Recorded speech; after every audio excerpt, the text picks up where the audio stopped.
All right, so as we all join for our workshop this evening, let's go ahead and get started. Before we really dive into the workshop, I do want to share a few administrative notes so we can make sure that we're all situated and ready to participate. So first, I do want to note that the meeting is being recorded, and this meeting that's being recorded will be posted to the AC Transit Redistricting website, so you can go back and reference it later, or others can find it online and watch it if they were unable to join us this evening. Next, I want to share that we do have language rooms enabled this evening, and interpretations are being provided in Cantonese, Mandarin, and Spanish. So whether your preferred language is English, Spanish, Mandarin, or Cantonese, we do want you to click the globe icon at the bottom of your Zoom screen and select your language of choice so that way you can be in that language room and hear your preferred language this evening. So at this time, could I please ask each interpreter to share that information in the respective languages and then head into your language rooms? So first in Cantonese. 歡迎大家參加今日嘅 Alameda Contra Costa 嘅公共交通區公開聽證會嘅通知。我哋今日咧係有提供呢一個嘅語言翻譯嘅服務。我哋邀請係每一個嘅參與者都係需要嚟到選擇佢嘅語言。我哋係有嗰個嘅西班牙語、國語同埋廣東話。請你係要去到你嗰個嘅熒幕嘅底下，去到嗰個嘅地球儀嗰個嘅符號嗰度嚟到選擇你嘅語言。我哋係要求每一個嘅人都係需要選擇你嗰個嘅語言再一次。唔該，Go ahead。Thank you. Next, please, in Mandarin. 大家好，欢迎大家参加今晚的讲座。今天晚上的讲座我们会提供语言翻译，我们会提供西班牙语、国语和广东话的翻译。每个参会者都需要选择一个语言频道，请按下面的地球仪的标记，然后选择中文、国语，然后你会听到同步的翻译。Back to you. Thank you. And lastly, in Spanish. Hola, buenas tardes a todos, bienvenidos. Los servicios de interpretación en español van a estar disponibles de una manera simultánea. Para tener acceso a este servicio, favor de fijarse en la parte inferior de su pantalla. En medio van a notar un globo terráqueo.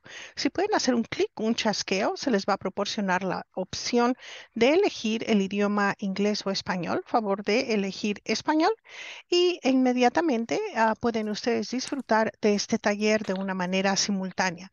Ahora, si están teniendo acceso a esta junta por medio de su celular, en la parte superior de su pantalla a mano derecha van a notar 3 puntos. Abajo de ellos van a ver una palabra que dice más o more. Favor de hacer un clic y de nuevo se lanza el globo terráqueo, otro clic y pueden elegir el idioma de español. Muchas gracias y estamos a sus órdenes. Thank you. Great, thank you. And our last administrative note before we hop in is that we do have a few Zoom features enabled for you this evening for you to participate. There are a few sessions in particular during the webinar where we're hoping to hear from you and get your input on communities of interest and any questions you may have. So at that time, we'll invite you to raise your hand to speak and we'll call upon you to unmute yourself at that time with us enabling that feature. And then also, you're welcome to use the Q&A throughout the webinar this evening, and particularly during those few interactive sessions. And with that, we will jump into the meat of our webinar. So again, welcome everyone to AC Transit's virtual community workshop on redistricting. We're so glad that you've joined us this evening. My name is Jennifer Nentwig. I'm a principal with Trippepi Smith. We are the outreach and engagement firm working with AC Transit on this issue, and I'm happy to be your facilitator here tonight. Here tonight, we also have with us Mr. Michael Wagaman from Wagaman Strategies, the demography firm working with AC Transit. So thank you, Michael. And we're also honored to have Director Peoples and I believe Director Walsh with us this evening. And I'll pause here to see if either of you would like to share any remarks before we begin. So Director Peoples anything you'd like to share? Oh, well, I would like to welcome everybody who's at this workshop, and we'll see the presentations. And if they're anything like the ones at the hearing yesterday, they're very good. Thank you. Thank you very much. And I'm not sure if we have Director Walsh quite yet, but I'll pause just to see if so. And no problem. Okay, so thank you. Thank you again, everyone, for joining us. We'll go ahead and move on to our next slide. So here is a schedule for our webinar this evening. Obviously, we are starting with the process and getting into some more information about the rules and criteria and goals for redistricting. Next, we will go into a conversation about neighborhoods and communities of interest. And those are some key points when we'll ask for that interactive feedback in the webinar. Then we'll go into a review of the public mapping and map review tools. And these are also interactive and will be particularly useful as the process moves forward to gather input and feedback. And we'll wrap up with a review of next steps. And we also want to start by covering the goals of today. So we know that districting and redistricting is a complex process, but it really does start with you. So what we hope that you get from this evening is that you learn from the experts. And for us here tonight, that will mostly be Mr. Michael Wagaman sharing the demography information and the background and criteria and participation information related to this process.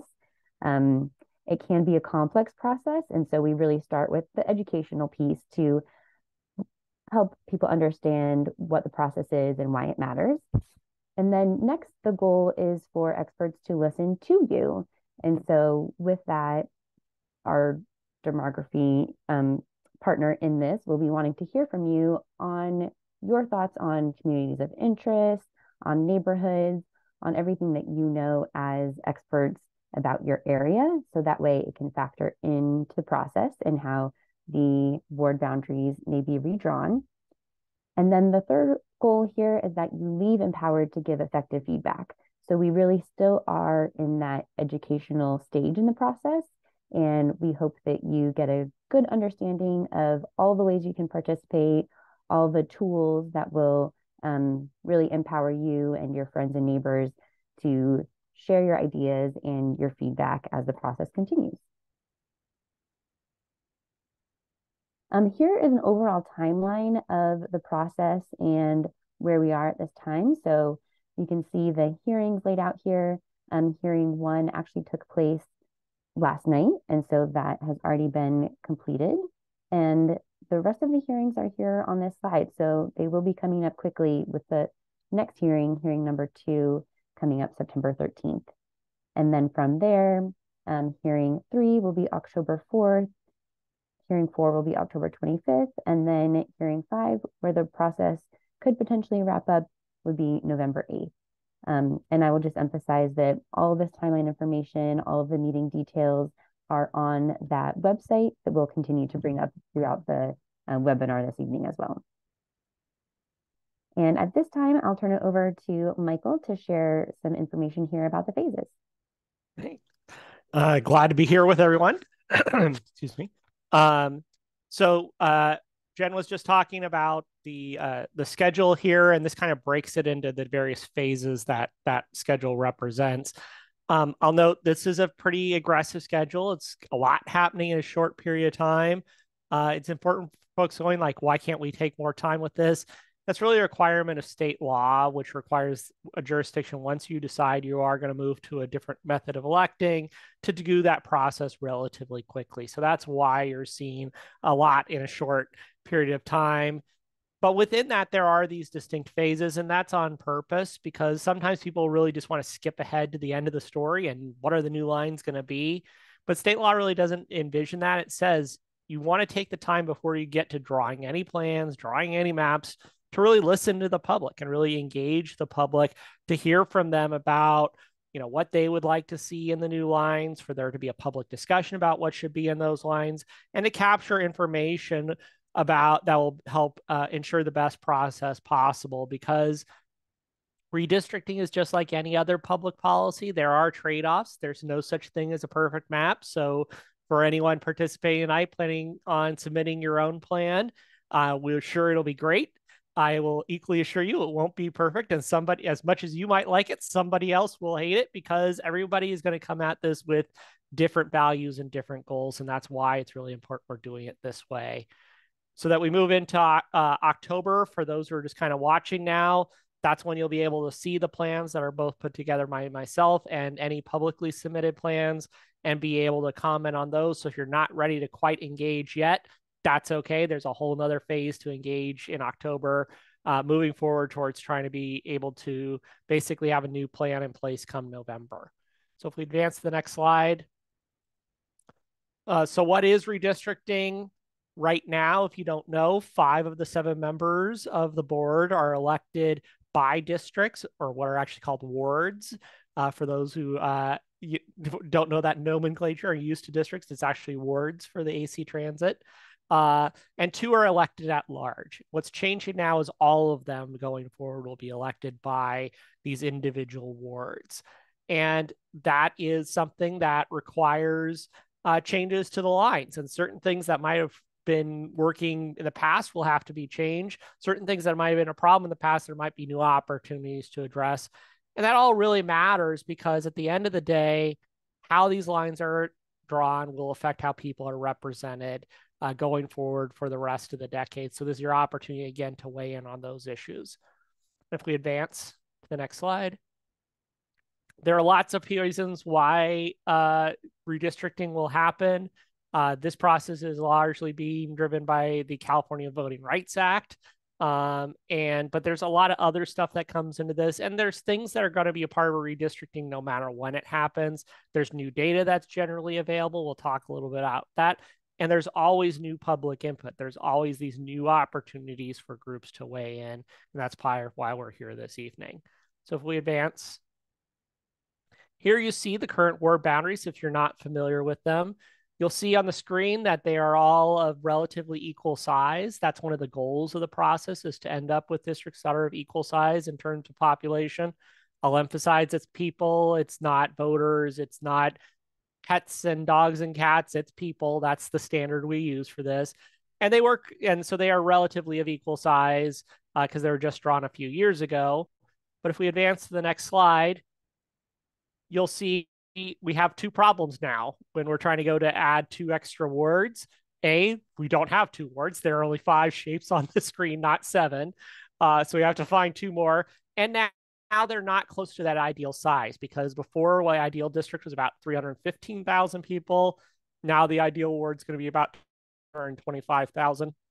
So one way to think about it is you've got a bunch of meatballs because you were coming over to have a bunch of people at your house, and at the last minute, your in-laws call and say, oh, we're bringing 2 extra friends with us, and you have to redistribute everything around in order to make sure everybody has something on their plate. And that's kind of what we're doing here, but there's a lot of ways to redistribute everything. And that's, again, this process of what we're trying to go through. So if we advance now to the next slide. Again, I noted there's new data here. So even those of you who might have participated 2 years ago, there are going to be some things that are different. One, for example, is we are adjusting the population data to account for incarcerated populations and put those people back to where they were in the community. And the other one is that some of the racial ethnic data that we get, particularly about citizen voting age population, which is really important to comply with federal law, is actually updated every year. And so it's been 2 years. So we have 2 years of more data. So that captures new trends. So that's a new place we can look in this process. So for example, there's been significant growth in the AAPI community, particularly in South County. So we're going to be able to take advantage of that data. And as we'll continue to emphasize tonight, the new data that you're going to provide, which is this public input. So if we advance to the next slide, here you can kind of see those current lines again and kind of see the breakdown of all the demographics, both that population data we looked at earlier and then all of those various racial and ethnic groups. I'll note all this data is on that website that we'll talk about later. So if you want to look at this later, you don't have to be jotting down notes frantically as quickly as you can. This is all on that website. So you can kind of get a sense of, so who does live in this district and where is it? And all those kind of things. There's baseline maps on there. So you can kind of see all the various overlays. There's all this statistical data. There's a lot of stuff that can help you participate in and just become more informed about who all is being represented here. If we advance again, there's a lot of different laws that influence this process. They go all the way from the US Constitution all the way down to some pretty obscure court cases. So there's a lot up and down that process. For those who watched the hearing last night, we went through all of those. For those of us here, mercifully, I will not make you go through all that stuff. And we're just going to pull out a couple of key points that are important to talk about. And if we advance to the next slide, we are going to talk about those in more depth. One of those big things is the concept of community of interest. I'm going to hand things back to Jen. We'll talk about those a little bit more. And then we'll talk about, I'll come back on and show you ways you can participate in some of the fun toys we have available to you. Absolutely. And thank you, Michael, for the overview of all the legal criteria and then pointing people back to that hearing from yesterday. So that will be up on the website as well. If folks want additional background and digging into all that, it is certainly available online. But to your point that you made about looking for additional data and community of interest input from community members, this is where it really starts to factor in. So one of the pieces of information that people can provide input on is neighborhoods. And so when you're thinking about neighborhoods, you want to think through two questions noted here on this slide. What is your neighborhood and what are its geographic boundaries? And as you're thinking through the physical features that can define a neighborhood boundary, you can be thinking about natural neighborhood dividing lines. And oftentimes that's a highway, a major road, something like a river or a canal or hills.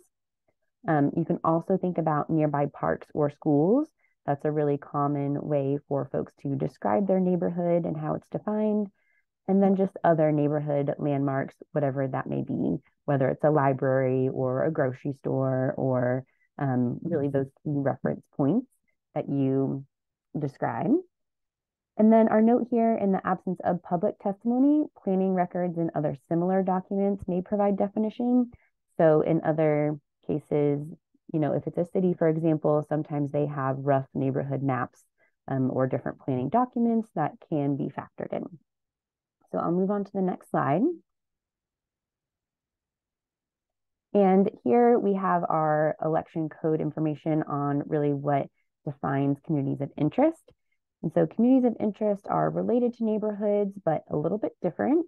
You can see here that they are defined as sharing common interests and bringing like people together for representation.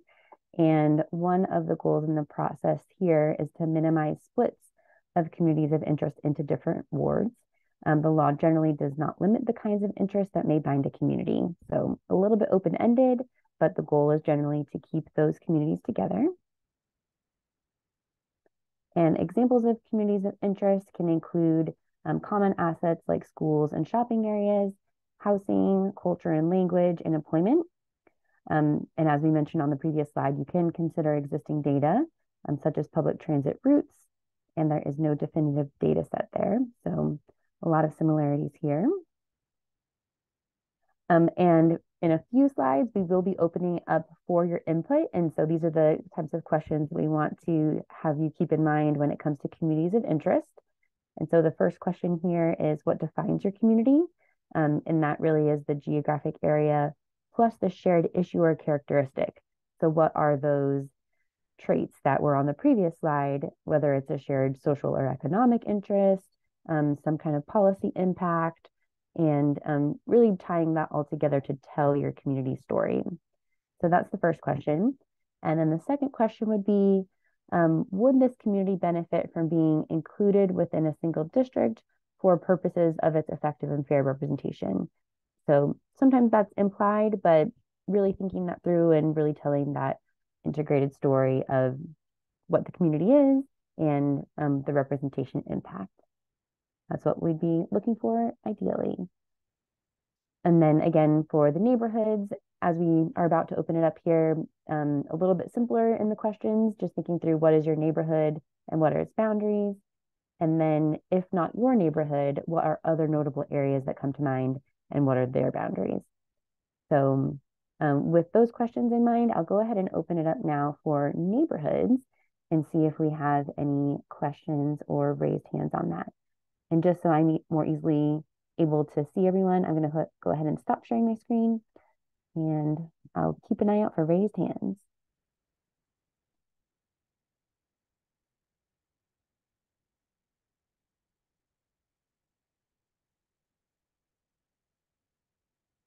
All right. I don't know if I see any raised hands on that particular slide, so I'll walk us through again some of the community of interest questions since those are on the next slide, and I'll share those briefly so folks can take a quick look. As we're about to open it up to get feedback on communities of interest, you really want to think through who is a part of your community. What are those meaningful places your community recognizes or gathers at? What are some common concerns you share with the group? What are some common cultural characteristics that unite a community? What are common work-related traits that bring a community together? What is significant about the physical environment? And what areas benefit from staying together in a district or, in this case, a ward? So I will again stop sharing and see if we have any raised hands.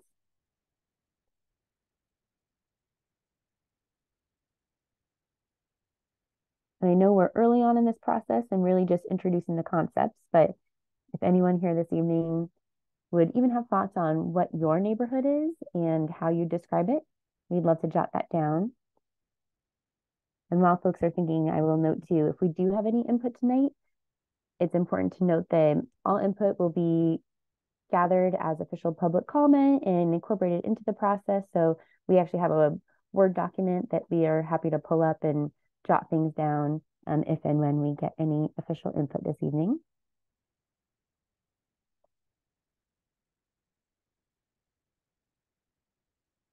And if not, some of the things that we'll be going over are tools to enable you to share your community of interest input as we go forward. So by all means, feel free to take in what we're talking through this evening, think it over, and hopefully, you know, as you have time to mull it over, you'll want to share those thoughts and provide the input in the process. So it looks like we have a quiet group this evening, and we'll open it up one more time for Q&A at the end, and perhaps if folks have more input, then we can document it. But it looks like at this time, we can go ahead and move on, Michael.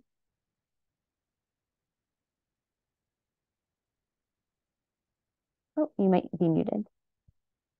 Whoops, and I think you had one or two more slides to show. If you want to share screen again in this presentation.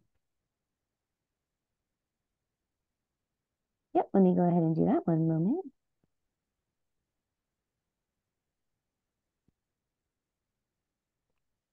So we're going to talk. So we're going to talk about those tools, and I will say, in everyone's defense, you know, community of interest and who goes together it's a complicated thing. It's something you kind of understand instinctively, but it's hard to talk about, right? And so everybody should take that time, and I always encourage people to take that time to kind of think that through. And this all feels really complicated, but when we talk about community of interest, sometimes it's easier to just bake it down to the simples, which is we all remember the 5 W's from school. I'm just going to make it even easier than that and just say the 3. Where, what, and why. Where is the community? We need to know where you consider it, because what you define a community's boundaries as might not be how your neighbor does. What makes it a community? What makes it unique? What makes it special? And why is it important that it be kept together? If you can kill those 3 things, then we have tools here available for you to be able to provide that testimony. And as a lot of the folks here might be community leaders, to engage your neighbors and get other people who want to participate. Because the nice things about communities of interest testimony is you don't need to necessarily care about boundaries are going to look like. You may not even care about how the governance of AC Transit goes, but you can still say, this is my community. So everybody can really participate out in the lovely East Bay. And what you'll see here, and we'll walk through, is there are multiple options for multiple things, because again, some people may, if you're not particularly engaged, a paper tool to just draw your community may be the most easiest thing for somebody, particularly if they come from a hard to reach community. Conversely, some of you may be on here because you're chomping at the bit because you want to go block by block to draw your own plan, and that's great. We have tools that really support that. So part of having this range of options is because there are a range of different people who are a part of the jurisdiction, and we want to give them all different options, because that's an important part of having a transparent process. And if we skip ahead one slide, you'll see here, I'm going to switch over to the website. There's a lot of these tools, and rather than just showing the screenshot, we're going to switch over. So Jen, if you want to stop sharing and give me a moment, we will start sharing a portion of my screen, which hopefully somebody wants to give me a thumbs up. We are seeing. Excellent. So this is the new website. There's lots and lots of stuff on that website. As I mentioned before, if there's information that we kind of skim past tonight, you'll be able to see that here. So like the staff report has the presentation from yesterday with all the other legal requirements. There's these baseline maps on there. So if you want to kind of see all the different overlays that make up the geography, again, those existing demographics are on there. There's an interactive map, so you really kind of want to zoom in and really look at the little components, you can do that. So there's lots of fun stuff on there. So if you want to be engaged, please look at those. That said, I'm going to focus more on some of the specific tools for the public to be able to provide testimony. So ways for you to engage in things specifically designed for that. And I'm going to start here with kind of the least complicated and work my way up. So the first is, this is the simple one, which is the community of interest tool. This is designed to be printed out and then filled out, and it ends up being a one-page piece of paper that you can then return to the jurisdiction. It has all the instructions on the first page, and then you'll see a map of the AC Transit and an opportunity to give your community a name, draw it on the map, describe it, and then tell us who you are in case you want to follow up. And you'll see there's actually here, because it is a very large jurisdiction stretching up and down the bay, that there are multiple pages, so that if you want to just draw and one isn't got quite enough detail for you, you can go in and use kind of a more refined, tighter map. Again, you don't need to fill out every single page. I want to emphasize, this is so you have an option to be as zoomed in as you need to be to provide that testimony. The next tool I'm going to note here is one of the online tools. So if this isn't quite refined enough for you and you want to draw something else, we'll go switch back over. And this is one of the online tools to draw your own community.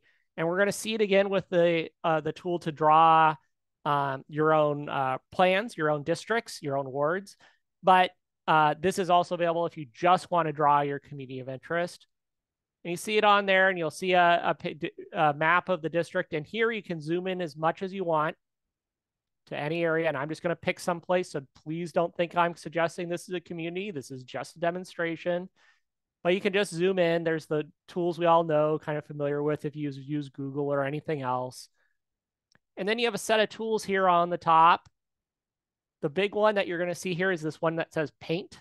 And so when we click on that, you'll see this icon, and you'll kind of see how there's colors it's shading in. And if I click and hold, you're going to see it starting to draw and fill in. And all I'm doing there is I'm starting to draw my community.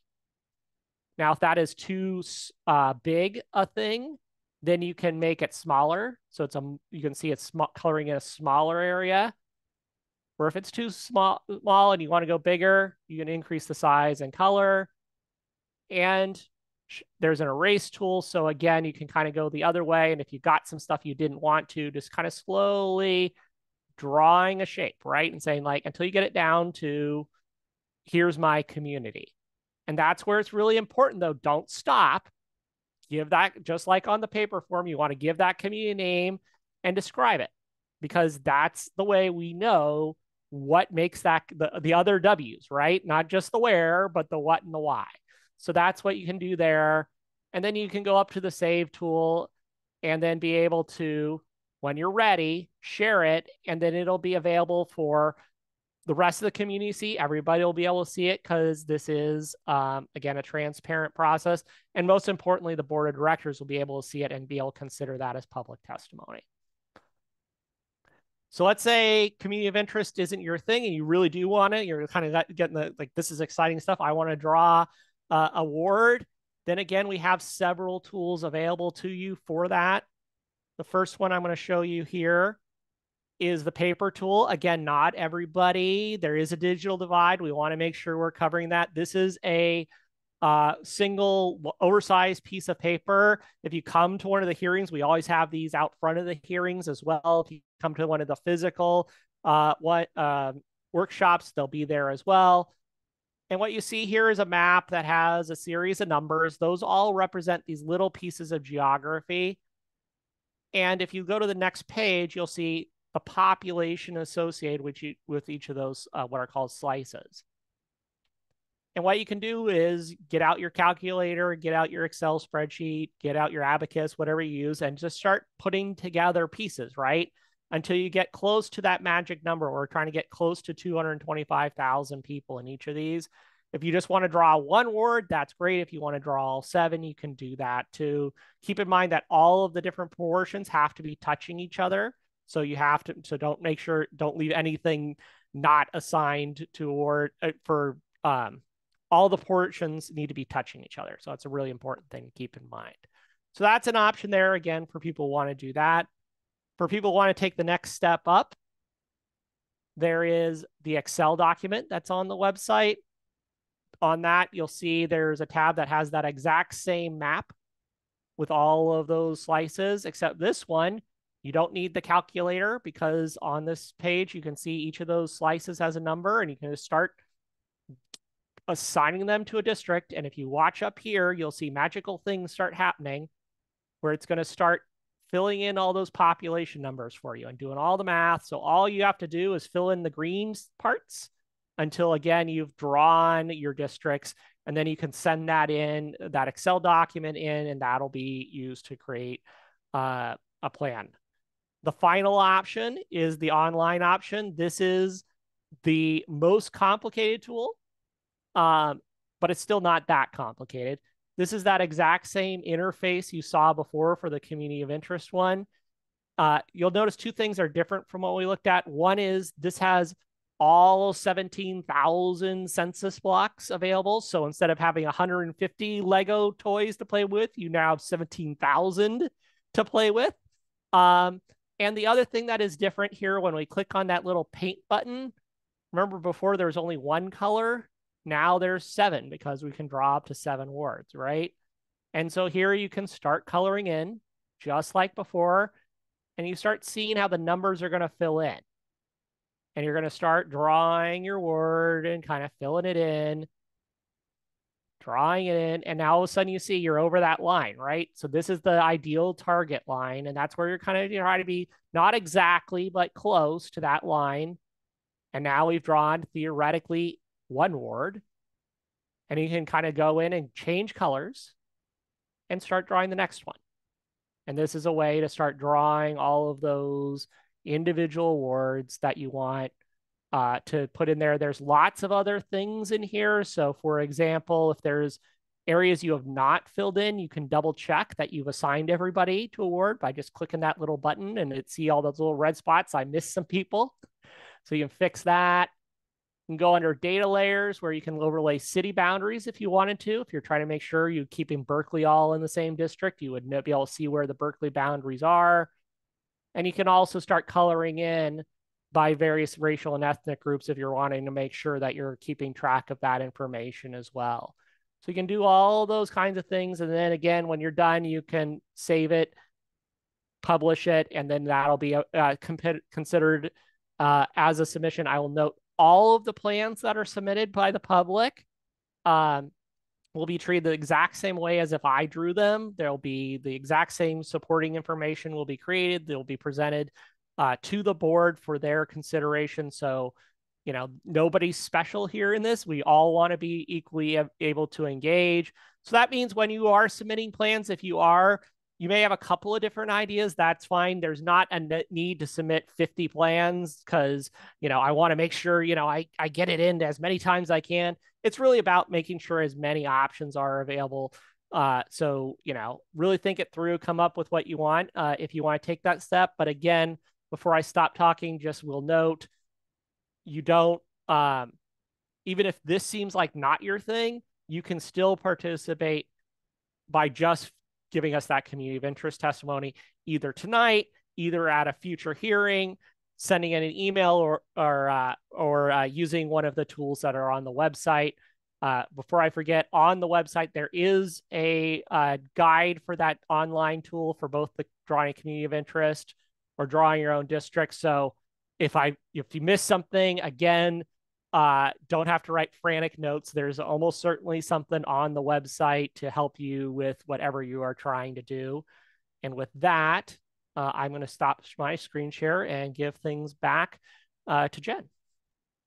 Awesome. Well, thank you, Michael. And definitely a lot of cool tools there, from the community of interest form all the way up to that interactive mapping tool. So thank you. Thank you. And next in our webinar is just a Q&A, and we'll see if folks have questions about anything we've shared in the slides and those tools that you just shared. So I'll open it up to any questions or comments from the group. And I see one actually from one of our directors. Yes, yeah. So would you like to speak to that, Michael? So one of our directors is actually noting that the planning department in Oakland used to have a map of neighborhoods, and that's one of those things that can be considered. So there are public data sets. So that was something discussed we put in some of those things. You saw, for example, the city boundaries. Last night, the board, when they were talking about things, the hearing noted a couple other things that they wanted to potentially add. I'm making a note of this suggestion as well. And so that is one way. If you are submitting testimony, you want to say, hey, here's a data source you should be looking at. Here's something that I think actually does a pretty good job of representing a given community or a given boundary that should be respected or something like that. You can point to those public resources, and that's a great way to participate. I'll note that conversely, sometimes those are not good options. I have worked with plenty of jurisdictions, and I'm not going to, this is not to seeking pro or con to the Oakland neighborhood map, but lots of times I go into a jurisdiction and somebody will say, that's the worst neighborhood map I've ever seen. Where did that come from? Like, from your city. And they're like, well, that's just wrong. That's not where the neighborhoods are anymore. So state law doesn't favor any particular data source. It doesn't favor official sources versus public testimony. And again, things evolve and change. Neighborhoods change and evolve. So that's where, again, that public testimony is really important as a way to engage, either elevate something or say something is actually probably not the right measure.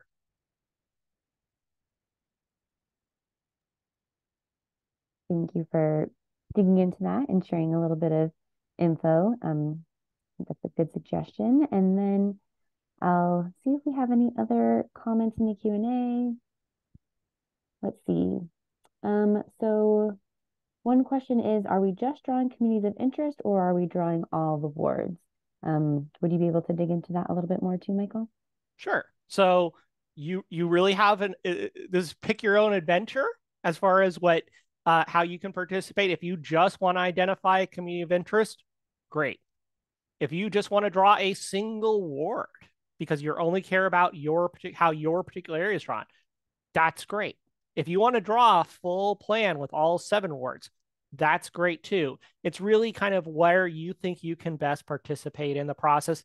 It's all leading towards an eventuality, which is in November, the board's heading towards adopting new blinds, but you can engage as much or as little as is appropriate.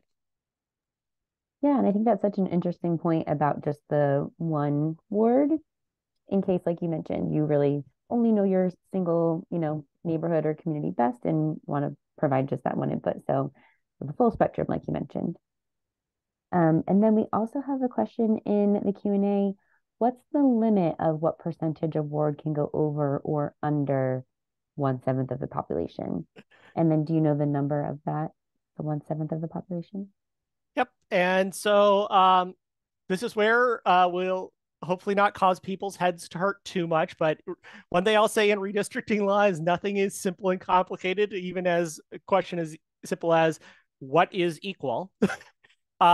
It used to be that the courts had said that the maximum deviation was basically plus or minus 5%. So that used to be considered what's called a safe harbor. So if you were within 5% plus or minus, then you were considered to be okay. The default assumption was that you were okay. The courts have kind of said, not so much, that you still can have deviations. You still can go above or below. But wherever you go above or below, you want to have a reason why. You don't want to just be above or below because you are. You want to be sure you're looking at other it's because of other factors.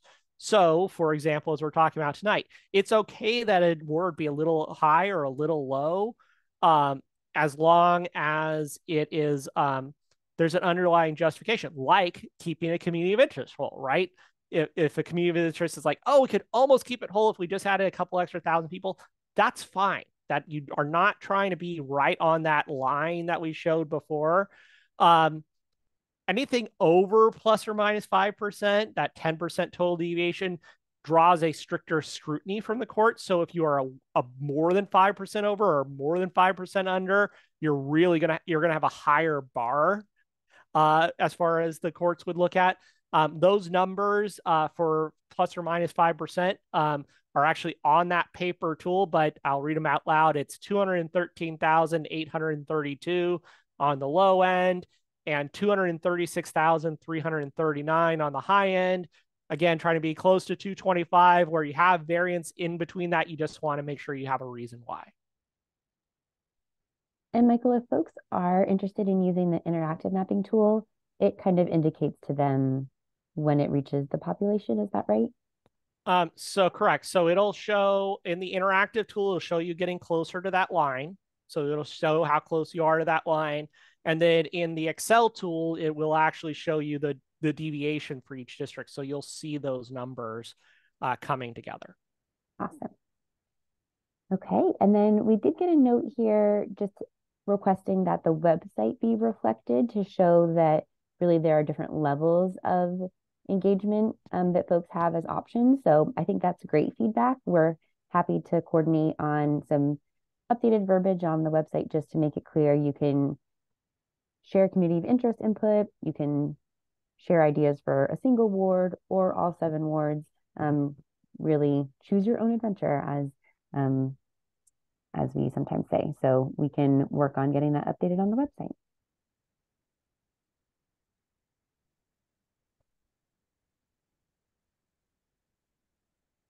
And then we do have a question here about kind of terms and election sequencing. Can you describe some of those scenarios, Michael, and what that could mean depending on how things end up? Yep. So, and this is unique to any redistrict, is a part of any redistricting, these questions of sequencing and what happens if there's a vacancy and those kind of issues, because lines are changing, right? And the important thing to keep in mind that is the fundamental to kind of understand this is that if you elected somebody in 2022 to a 4-year term, they are eligible to finish that term no matter what happens in this process. So if you were elected to represent Ward X in 2022, that person will continue to serve regardless of what the lines do here. So it really is a prospective thing. It doesn't affect any of your retrospective. So, for those of you who voted for AC Transit in the past, your vote's not being wiped out or negated by this process. So it really is, again, prospectively looking at, and you can have situations pop up where, and you've seen this in the East Bay, I think, with a couple of your other special elections for other jurisdictions, where it means that if there's a special election for one of the wards that was first up in 2022, it'll actually be under the old lines. And you saw that, I think, with the Oakland City Council, there was some confusion on that, right? So it's those old lines for that 4-year term are what govern that piece. So again, it's a prospective thing. And then for folks, there are things that can happen like what's called acceleration, where you might have voted for your ward 4 years, or you're used to voting every 4 years, and you could move into a district now you're voting in 2 years. Conversely, there be some people who are deferred, where they voted last in 2020, or were expecting to vote in 2024, and are actually moved to a district where they're going to vote in 2026. So that's just the stuff it's not a conspiracy, to emphasize. It's just part of the changing from A to B. And then for candidates, again, those old lines are in place, and then we'll have a transition period where, somebody, in theory, could, be running again in 2 years because they moved to a district and they decided they want to continue to be engaged. And instead they ran in 2022, won or lost, and then could be running again in 2024 because the district boundaries changed. And that's, again, just part of the process. Okay, all that makes sense. And then we have a question here just asking what the powers are of ward directors, and tying that into why redistricting really matters. So I'll take a basic stab at that, and then Michael, by all means, feel free to chime in. But as with really any election, the process is identifying those officials that will represent you on the governing body. So with AC Transit, it's really no different. The director will represent the ward that is that geographic area. So depending on how redistricting goes, it'll identify the ward, and then those living in that ward will have the one elected representative serving on the board. So that really is the impact, to identify your elected representatives. And I'll turn it over to see if Michael has anything else to add to that. Yeah, and that's one of the things that's hard in this process, particularly for jurisdictions if that maybe elected at large before and then are going to a ward system, or in this case have some people who are elected at large and some people elected by wards.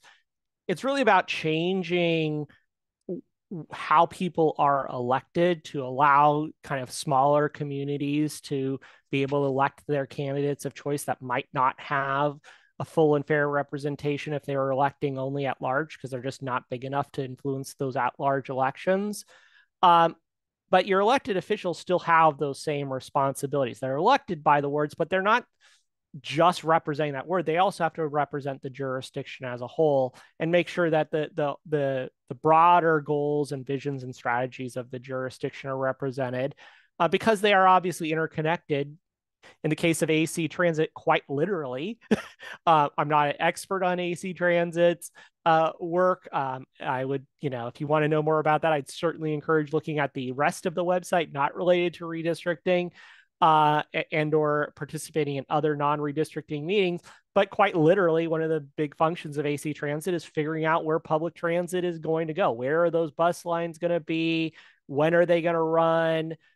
How many are running in a day? All those things that interconnect geography, which is what I obsess on for a living, is literally what AC Transit does, is making sure those communities can stay interconnected. Definitely. Oh, lots of good, diverse questions tonight, so I love it. That might have rounded out our questions currently in the queue.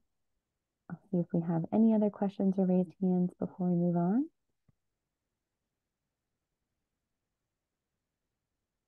Okay. Well, thanks everyone for that great dialogue. I'll go back to sharing my screen. All right.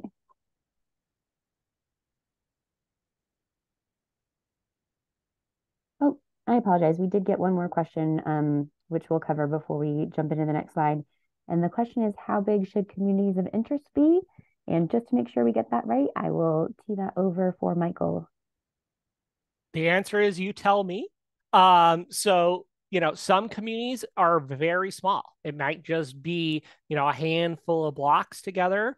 Some communities can be very, very large. The only real limitation on a community of interest is that maximum ward size, right? So if you have your community of interest is the East Bay, that can be true. It can be what you kind of feel, but we're going to have to break it up somehow because we are going to have to draw these 7 words. And one thing I'll note there is that's where this really, what is your community in this process may not be the same as if you were providing testimony for some other jurisdiction that was redistricting. So for example, your community of interest for state legislative districts might be the whole East Bay. It might be the AC Transit District for all I know, right? Like that's the area that you wanted kept whole for purposes of, say, your state assembly member, your state senator. But for purposes of AC Transit, your relevant community of interest may be different because to that previous question, what AC Transit does is different from another jurisdiction. So what is the most relevant community of interest here may not be what it is for some other context. But as far as size goes, they can be small, they can be big, and it really is you tell us. Sounds good. Thanks for that last question and answer. We'll move on now to briefly cover some of the upcoming events. So for folks who may have listened last night, we gave a full overview and outline of all the outreach and engagement that AC Transit is planning to conduct as part of this effort. And we're really excited that it includes numerous workshops. So our next virtual workshop will be taking place Monday, September 11th, and that will be held via Zoom, just like this. And the content will actually still be very similar too, since we are still in that first phase of spreading the word and gathering that initial input. We also will have an in-person workshop coming up in the AC Transit boardroom on September 14th at 6:30. So again, a very similar style of content and format, but right there in person, which will be great.